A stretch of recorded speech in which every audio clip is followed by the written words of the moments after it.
Thank you. And, yeah, got it. All right, Wayne Britton, it's tomorrow.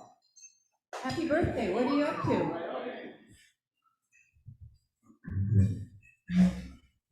I'm still about 5'11". Well, I'll probably have a glass of wine and take a nap. And that's it. Is that it? Yeah. No, thank you. Okay, great. Okay, well, have a very happy day tomorrow. And Kathy Rogers, you're with us up here on Zoom. You're on the 8th. What are you doing? I hope to spend the day in the city.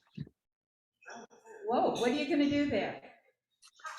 Me go to the House of Prime Rib, which is where I used to go as a little girl. So, Oh, that sounds like fun. yeah, weather permitting. Okay, well, have a very happy birthday.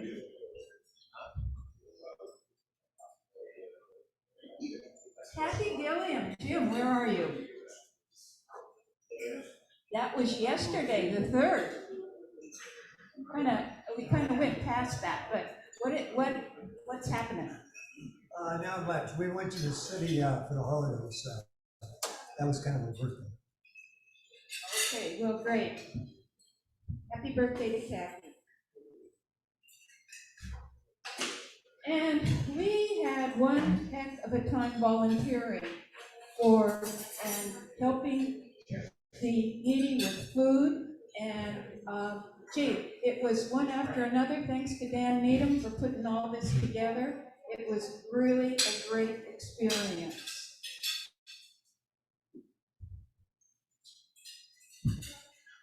We had food distribution. Dan, I wasn't there at that part.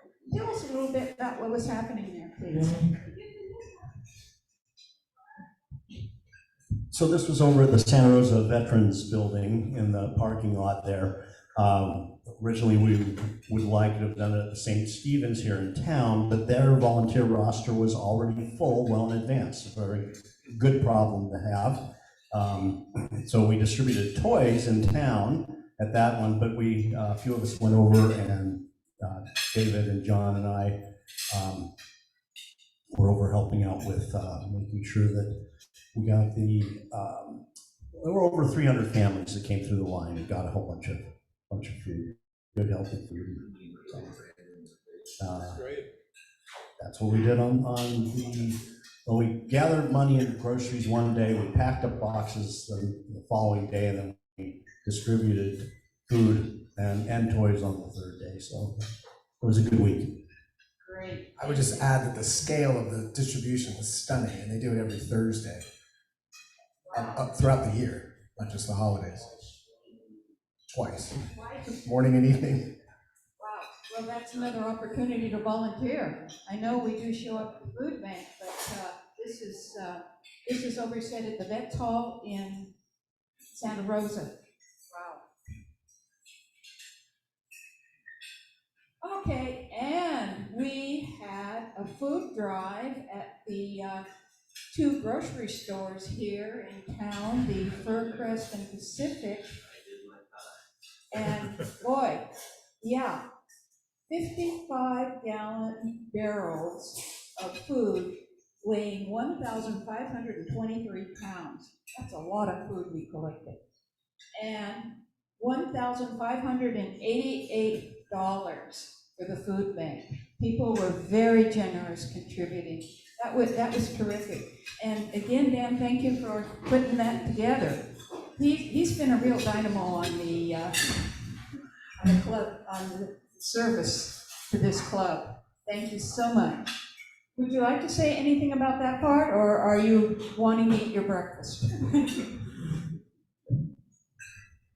Well, we had to do all these things and move around to work off the bacon. Oh, okay. Yeah, that was a great experience. And here we are at the food bank again. Yeah, after Christmas, around New Year's, we're out there packing up food again. this has really been a food experiment, put it that way, and helping people that are needy and less fortunate than ourselves. And the clean team was added. Okay, is Bill Sauber here? No, Bill isn't here today? See him. Okay, Bill's been putting this together. We have Bill and Charlie and David, it looks like. David, would you like to say a few words? Are you still there? No, he went away. Okay, he has family. Actually, I am. Oh, you are? Yeah, I'm making coffee and wandering around, and I just took coffee into Susan, who's in bed, and I thought, well, I could show you guys or not. So we'll go over and have a look. That place in front of Screaming Mimi's is looking clean and nice. And we had an ice cream afterwards to reward ourselves, and just to go by and show it off to our new Ukrainian family, the folk who arrived over the holidays. I went over there and had ice cream with them, and we sat outside in that lovely garden. So the guys worked quite well. Bill and Charlie and I, we had a good time, and doesn't it look great? Well, thank you, David. It does look great. Thank you very much.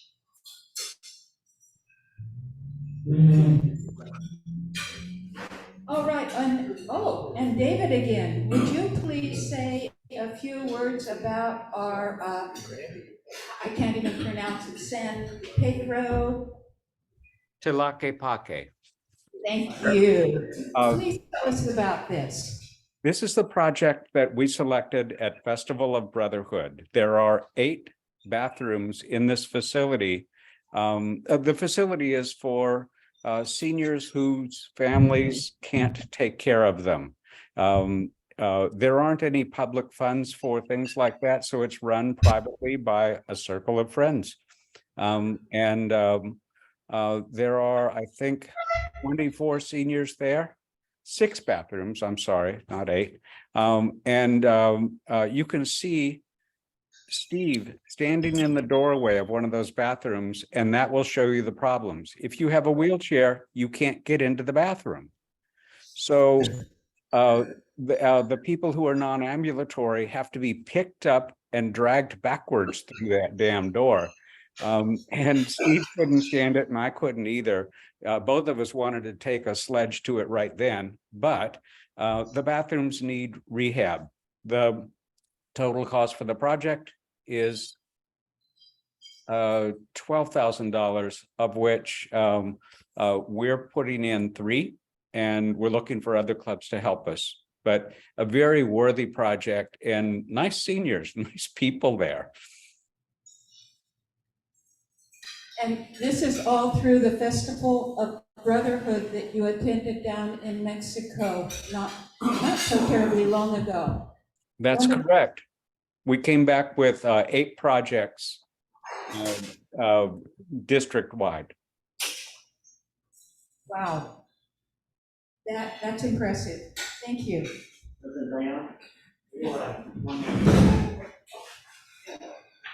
So one more thing about the food bank efforts that we did. I want to thank everybody that did it, and say that the food bank is serving about 1 out of every 6 Sonoma County residents at this point. The need really spiked at the start of the pandemic, and it has not diminished. So about 120,000 people are regularly helped out by the food bank. So the more that we can do to help, the better, because nobody should be hungry. And I do want to also turn the microphone over to Michael to talk about the toy distribution. Yeah, we were a little concerned about toy distribution this year because we didn't really have a place to distribute. And then we came up with St. Steve Catholic Church, and it really turned out well. We ended up with 8 big boxes full of toys for tots, which is about what we normally distribute.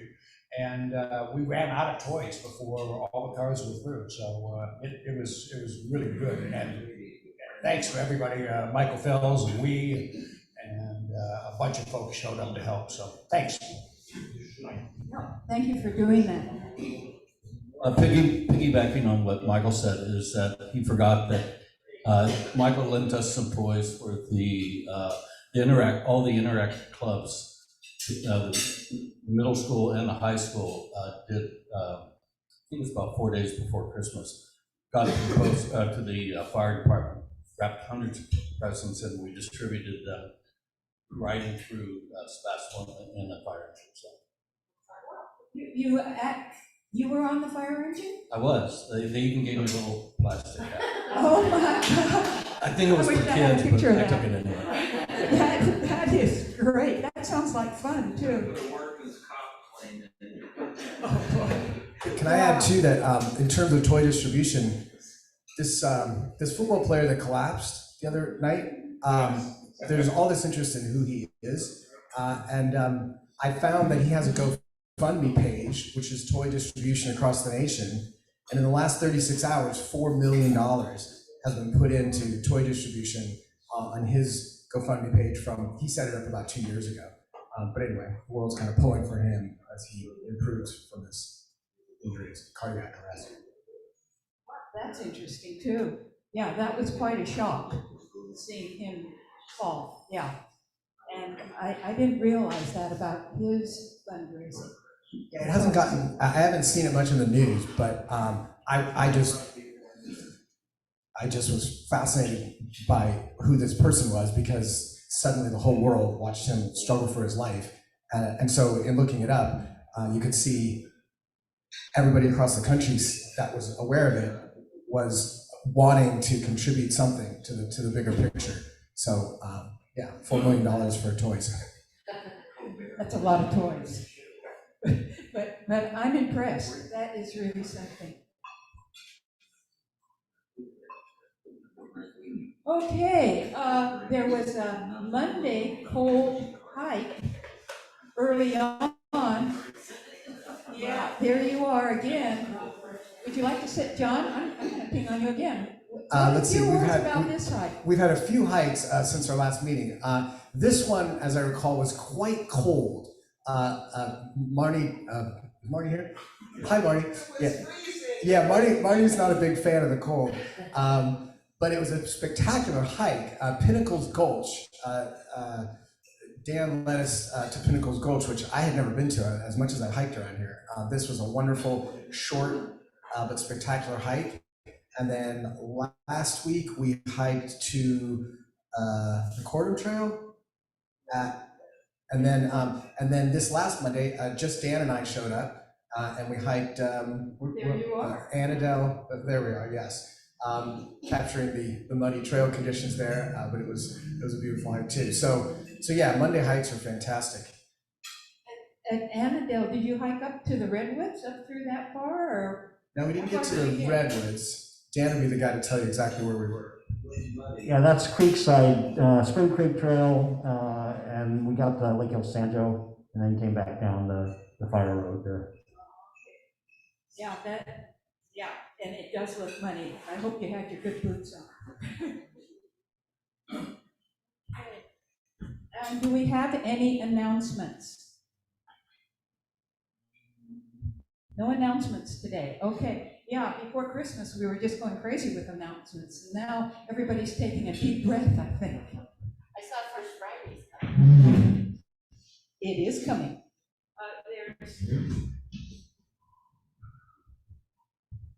So we are having a need for a work party, and I'll schedule a date. We need to coordinate with Bill Sauber. It's probably going to be a Saturday or a Monday and Tuesday. We are going to clean out our storage facility that we've had for God knows how many years and have been paying $4,000 a year for. And we've got a space over at Greg Gill's landscaping lot with a cargo container. So it's going to save us about half the money and allow us an opportunity to clean out our storage, get rid of all the crap that's in there, and then move everything over to the new storage. So I'll look at some dates, and next week I'll make an announcement on that. How's it going to work with those boilers? Did we talk to the new club about that? We are negotiating with the new club on the pots. didn't quite work out the way I had anticipated it, because I think they don't believe they have much of a need for pots anymore, and they have 50 of them. So I think we're ultimately going to end up buying 20 of them. We're negotiating a price now, and because we're going to need them. So. Okay, more lobster feeds, huh? Oh, boy. Thank you. Oh, yeah, and Freestone Kitchen will probably take 30.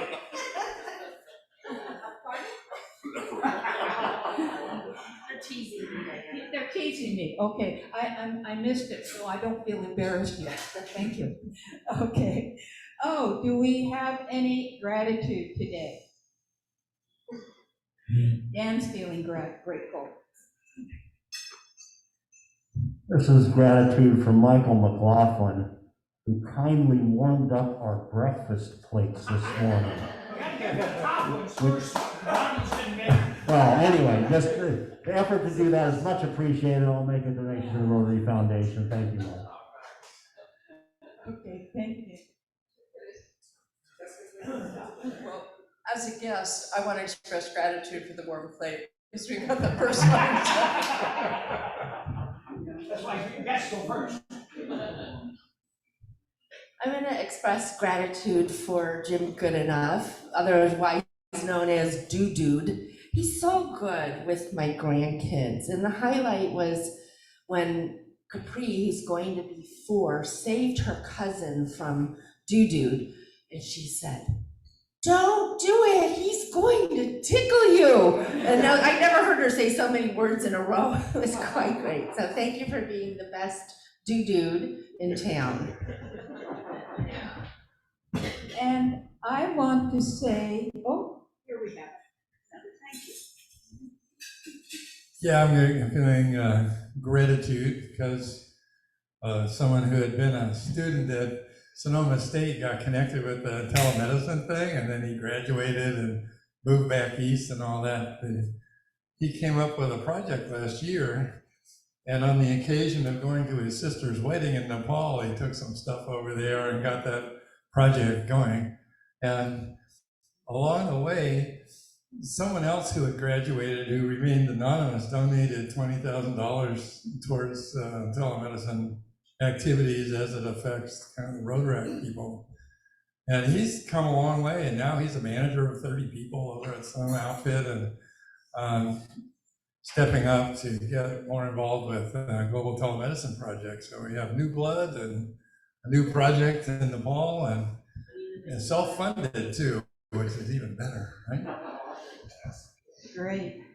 I have a thank you. Well, first for Michael Cook for putting up with me so much and helping me through the mechanics of this presentation each Wednesday morning. I really appreciate him. I don't thank him often enough, but he many, many times just makes this happen. It wouldn't happen without him. Thank you. And I have a second thank you for the support from Linda and Jim here so many times through the year, and something I had totally 2010, I had forgotten. This was a present from Jim, our flags, to Linda for Christmas in her year. And I never really appreciated that until probably today, when I look at it and I think how much both of you have contributed to this club, and always there if I ever needed anything. I want to thank you very much. So I will make a contribution to our Rotary Foundation and say thank you to both of you. Appreciate it.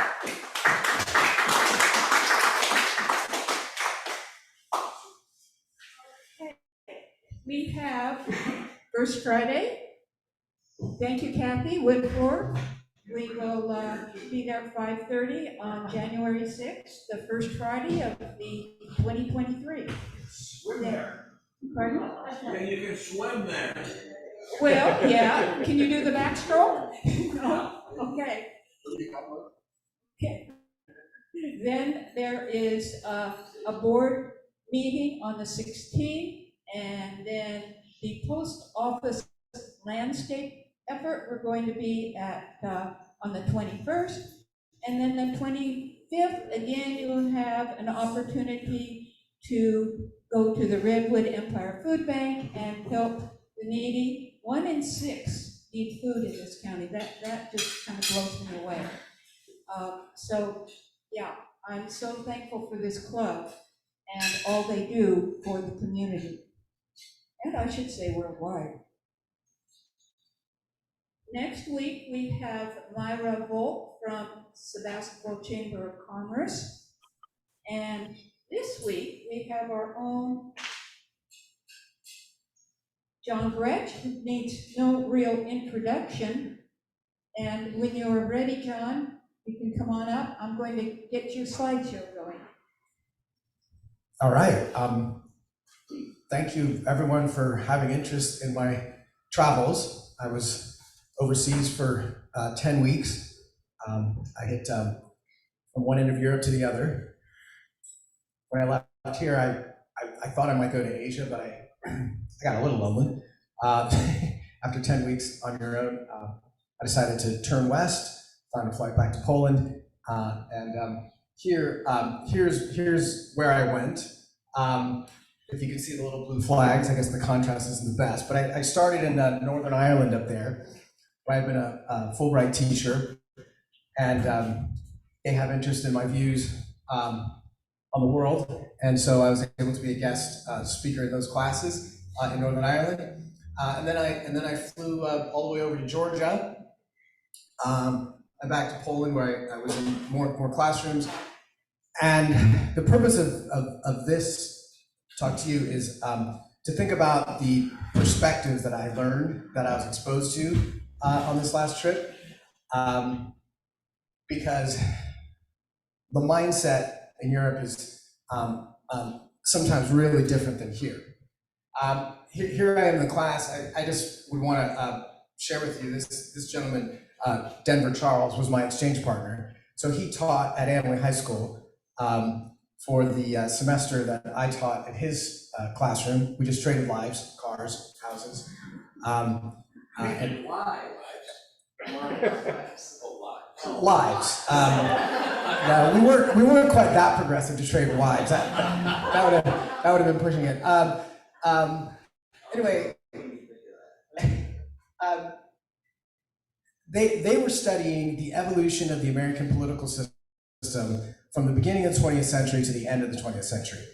And it's just kind of interesting to think about how far the United States came in that century. And they were fascinated. I mean, they were so happy I was there, just to hear, a local's perspective. And think about how in that span of time, we went from being a country that didn't even have 48 states yet.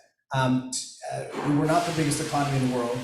And by the end of the century, we were a lone superpower with, the most massive global reach that anybody can imagine. And I've always thought about how during that century, most of that expansion came politically in the hands of the president, the American president himself. So that the presidency goes from being a fairly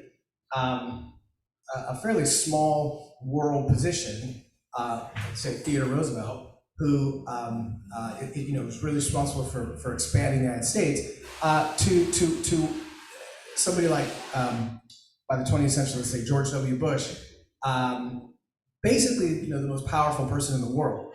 And for people in Northern Ireland, it's fascinating how the limits of our democracy are so different than theirs. The way they run a parliamentary system in all of the countries I visited makes something like our electoral college hard to understand. And so they're in their government class, modern government class, which was different than their political history class, they really wanted to know about this electoral college. Why do you continue to have it? How did it start? All that, which we in the United States, I guess if you remember from your civics classes, it was the price you paid for us being one country.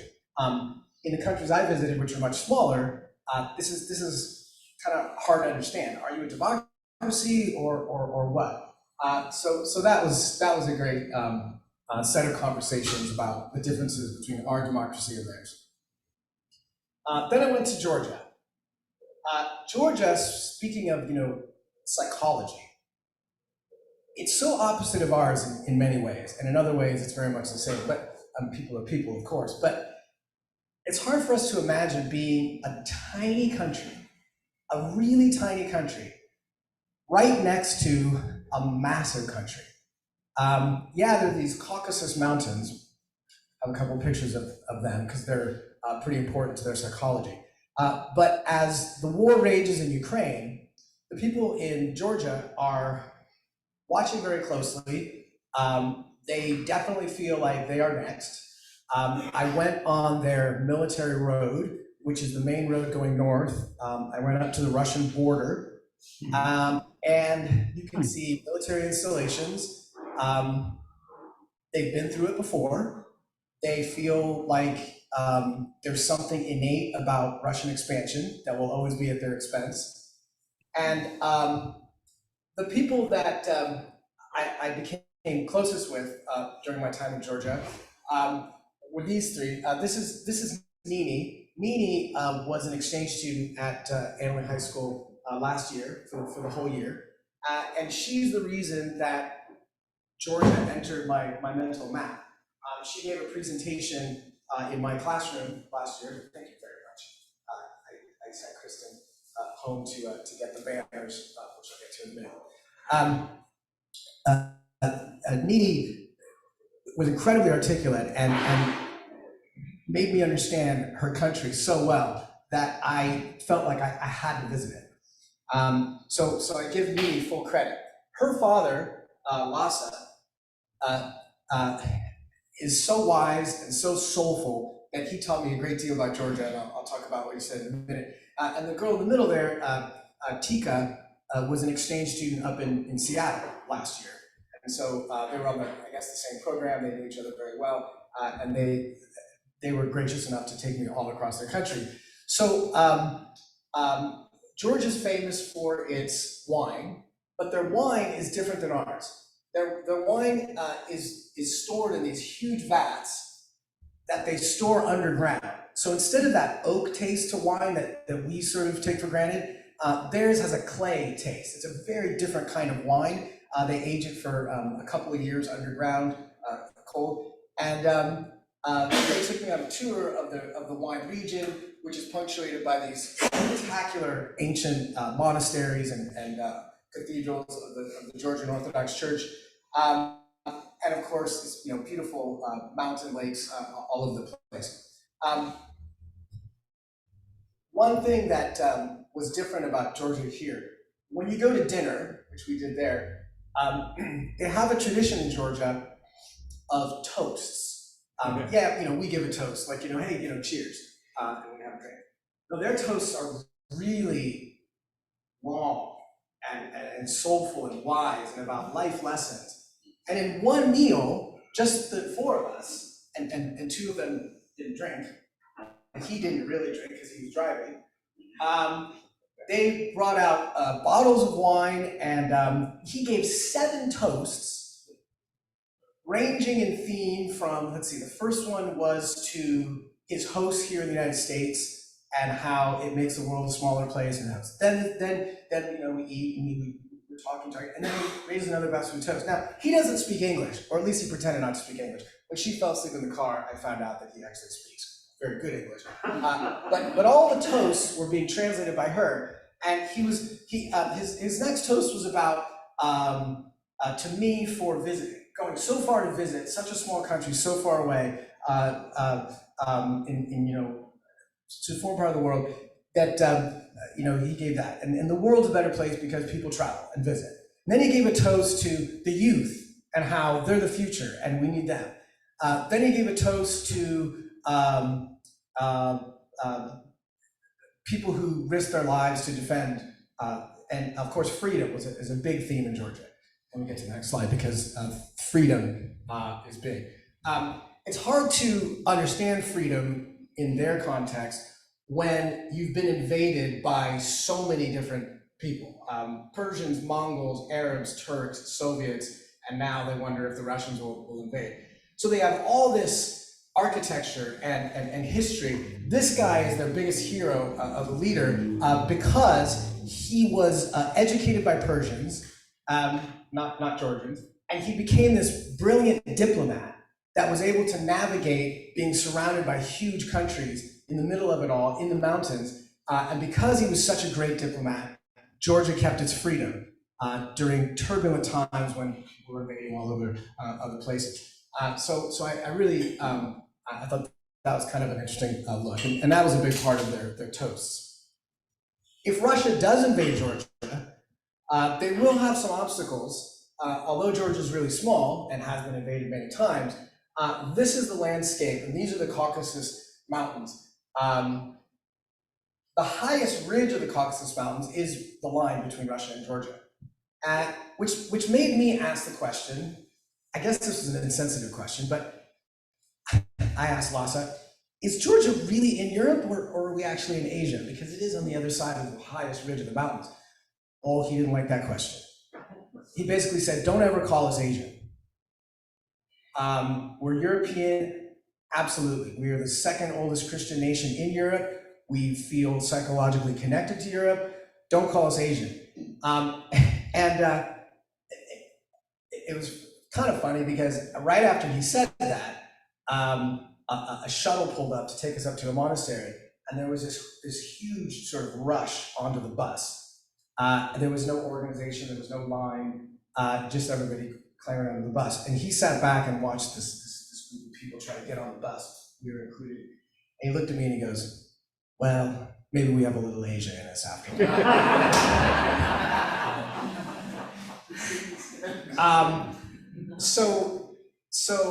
Yeah, this is the spectacular landscape that separates Georgia from Russia. This is the history of Georgia and Russia. Let's not forget that Joseph Stalin, in my book, one of the worst mass murderers in the history of the world, is Georgian. Is Georgian. What's a city to do when their biggest source of revenue is the Joseph Stalin Museum? As I walk through this surreal, bizarre place, where for most years it's been an ode to Joseph Stalin, lately they've at least started talking about atrocities and these kinds of things, crimes against humanity, I kept thinking back to my visit to the Hiroshima Museum, where they, it's not a condemnatory, look what America did to us kind of museum at all. It's a museum of, this is what humans are capable of. We should really think about how to foresee a future of peace and love, because if we don't, this is where we are. And I felt like that's the opportunity for the Joseph Stalin Museum, to say crimes against humanity are happening all over, wars happening all over. Joseph Stalin was an example of horrors. Maybe this museum is an opportunity to look at how to prevent that from being the dominant paradigm of this world.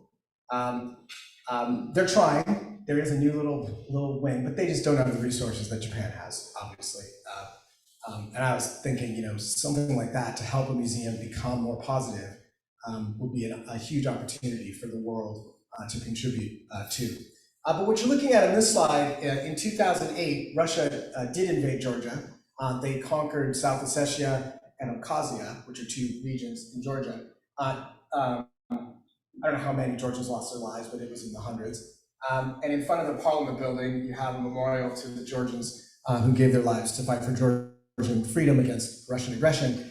And to this, even today as we speak, South Ossetia and Abkhazia are occupied by Russia. Again, this is in the middle of Georgia. And so it would not be a big reach to expand. This monument up here that you see, if you look very closely, it's actually crumbling. It's called the Monument to Russian-Georgian Peace and Friendship. Sorry, not peace, friendship. And it was built in the last 2 or 3 years of the Soviet Union.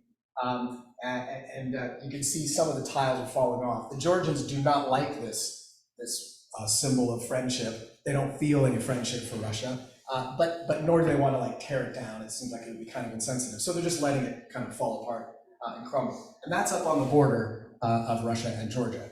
And here you see the kind of propaganda that the Joseph Stalin Museum does. There's his train car. Okay. And in Georgian art, psychologically, you can see their themes. Here you have a person, what do you call it? A nice skeletal skull, very lean, delicately balancing a tightrope over a bunch of other skulls. To me, this just spoke out. Georgian art, being so close to Russia, this is what it's like to survive. Here is a woman being carved out by very ugly-looking people with forks and knives, eating parts of flesh. Up there, it's a Stalin quote, and that was Stalin's car. The quote is, "The death of one man is a tragedy. The death of millions is a statistic." And again, hyperrealism speaks to the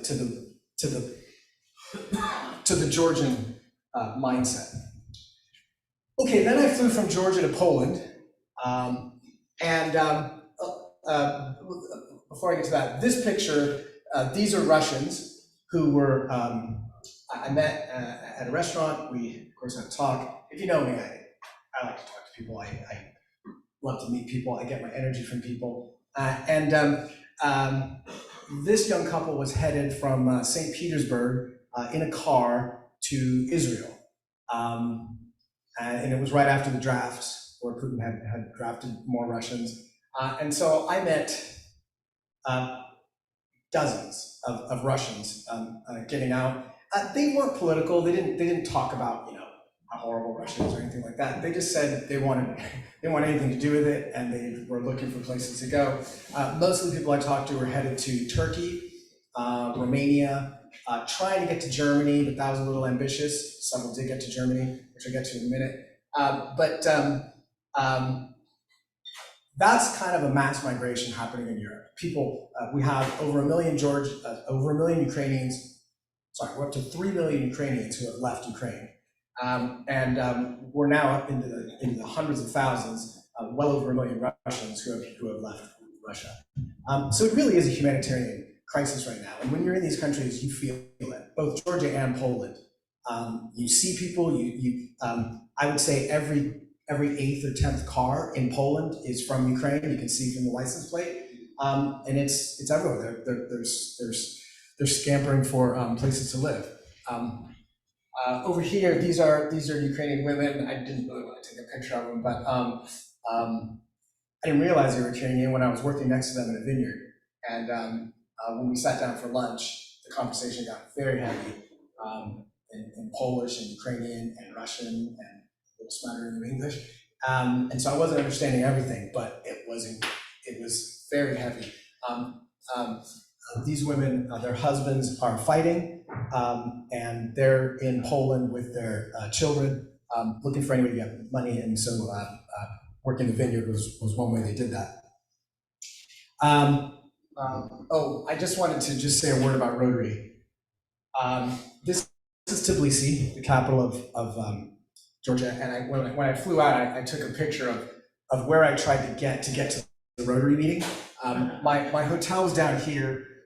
And the Rotary meeting was up there. I didn't know where anything was in Tbilisi, so I got in a taxi, and I never found the Rotary meeting. But I did spend 2.5 hours getting to know a taxi driver quite well.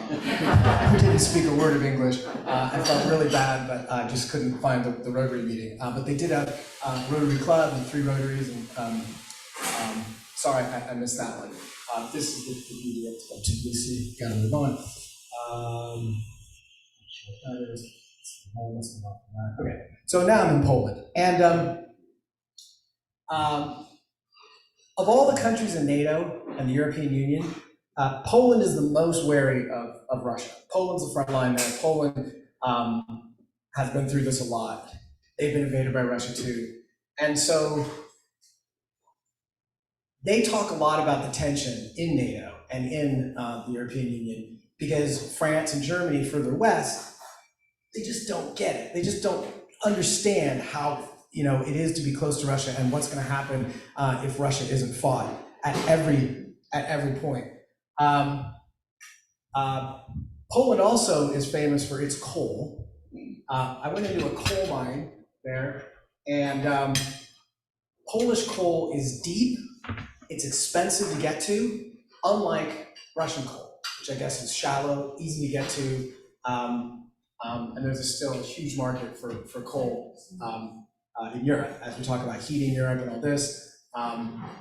Unfortunately, using Polish coal just is not very cost effective. Then I went to Berlin, and the first thing I saw in Berlin was a pro-Russian protest. I was a bit shocked because in the middle of Berlin, you have this huge monument to Russian soldiers who liberated Germany from the Nazis. And outside of town, you have the biggest war monument I've ever seen anywhere in the world to Russian soldiers who liberated Germany. As you can imagine, like in Georgia with the Monument of Friendship, the German people think that the Russian liberation of Germany was far from liberating.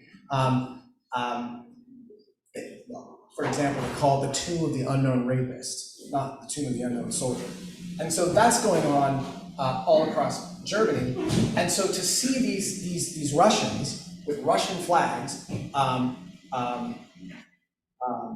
protesting for Ukraine to lay down their weapons and just be part of Russia, I found stunning. You also have Ukrainian protests all across Berlin, or this is, I think, is in front of the Ukrainian embassy, which we lived in.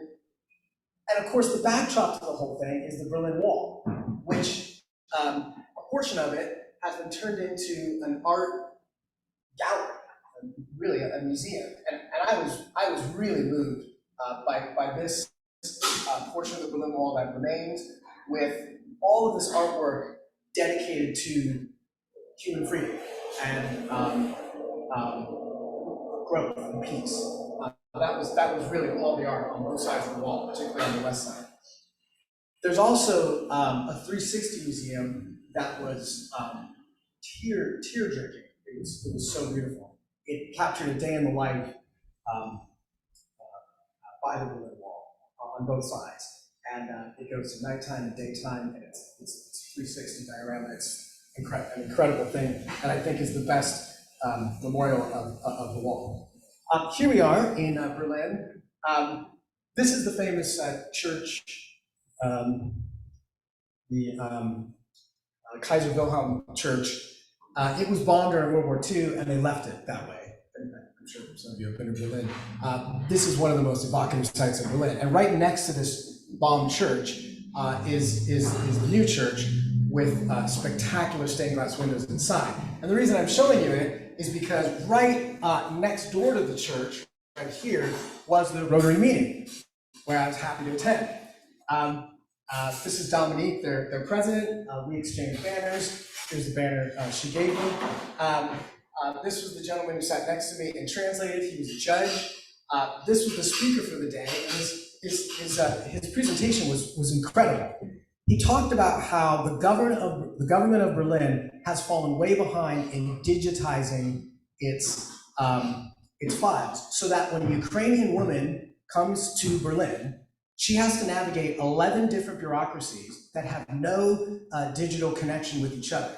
So she literally has to go either on a website or into the office of 11 different places to register her kids for school, to find a place to live, to tap into the water supply, every bureaucracy you can imagine in an urban setting. His argument was Berlin has to do better for people coming into that city. And it's a massive city that's so cosmopolitan. It's the New York City of Europe, in the sense that everybody comes from somewhere else. And so that was a very enlightening evening for me, from what I could understand. He was translating for me as it was going, and it was I didn't get everything, but I did I did see that bureaucracy is universal.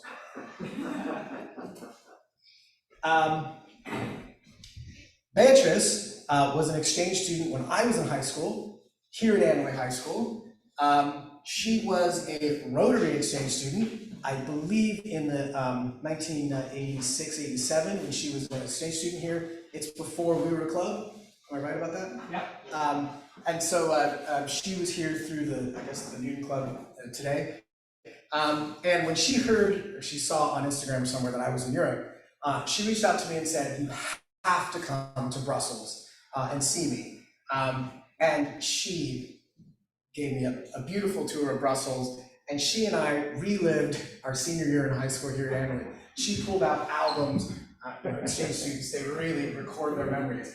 And I went through these albums like, oh my gosh, and thought about all these Anway students from 86, 87. And she is just a complete credit to everything Rotary is. In fact, she's hosted her house, beautiful house, was a way station for Ukrainian refugees. And she told me about, I have like 2 more minutes, right? She told me that it's not easy to house people for more than a few weeks or a month. We're coming up on a full year now, and Ukrainian refugees have standards. And she said it's really hard when they start telling you things like, "Look, your internet speed is just unacceptable." And she said that's happening all over Belgium, all over Germany, all over Poland. After a year, guests are starting to feel a little bit cramped. And then the other Rotary club I visited was in Guernsey, off the island of France. I made the mistake of thinking that Guernsey was part of the United Kingdom. Their foreign policy is United Kingdom, but the problem is their currency is different. So when I start presenting British pounds in Guernsey, they're like, "We don't take that. Get out of here with that. We have Guernsey money," which of course is pegged to the British pound. I went to the Rotary meeting. This is Brian and Margaret. They welcomed me. He's the president and she was the vice president. And they put me to work. They said, "Yeah, listen, we have a spot open to collect money, like I did here at Pacific Market. You stand there with a bucket." And they said, you stand with your little Rotary vest, and you just say that we're raising money for what they call hampers. For us, it's money.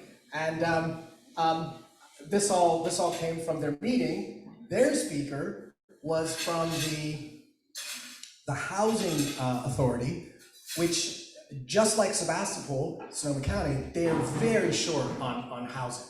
And they have a lot of people, immigrants, and a lot of poverty. I shouldn't say a lot of poverty. They have people who are homeless and in need, very much like we do. And he was telling us how the government is working to improve that situation. So I learned a lot about that. It's an island of 64,000, and many immigrants, largely from Ukraine, are looking for housing in Guernsey. So I think that's pretty much covers what I did. I will say that Guernsey is the place where Victor Hugo wrote Les Miserables. And as I'm trying to write my book this year, I desperately searched for inspiration from Victor Hugo. There's his statue just below his house. I don't know how successful that was. More pages to write. But anyway, with lunches being $40 each, I couldn't go to all 3. I took 3 of our flags, so I'm returning one because I could only afford to go to 2 Rotary clubs. But here are the banners for our flag. Thank you very much for your interest.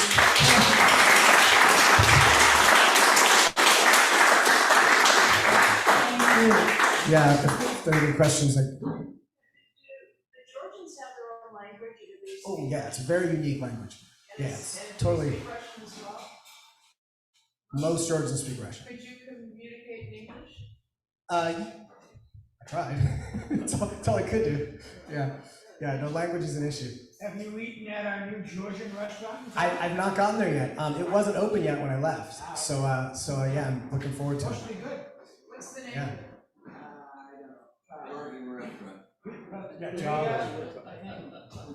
Wow, well, you get a speaker shot. Thank you, John. Terrific presentation. That was so very interesting. I could listen to you for another hour. Thank you very much. Okay, we're going to have a drawing. Carrie. Help.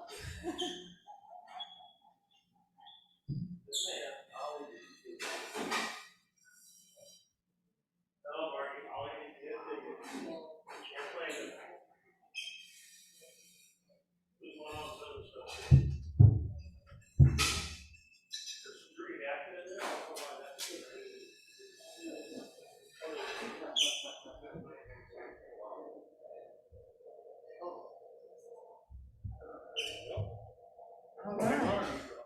You draw. I'll have Ron. Rob we trust. Not we trust, but he's got a ticket in his hand. Which one is the ready? It is. It is? 3773. 3773. 4 months. Oh, you did win. He did win.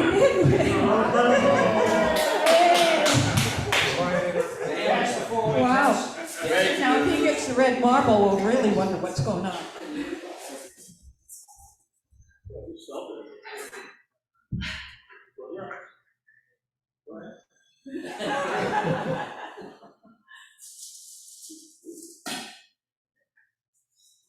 Okay. Get another not red one.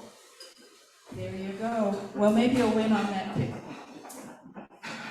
Thank you.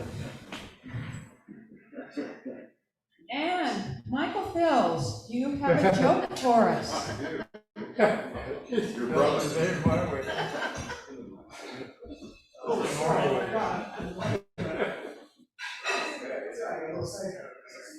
Okay.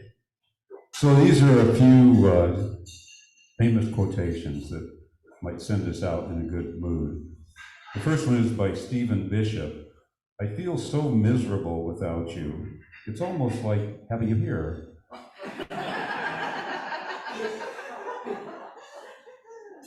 Here's another one by Mae West. Mae West said, his mother should have thrown him away and kept the stork. And then Oscar Wilde, some cause happiness wherever they go, others whenever they go.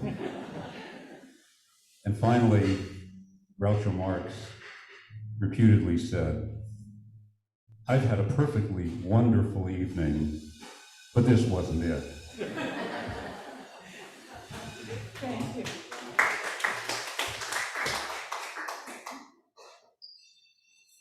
Okay. Happy trails. Happy trails to you.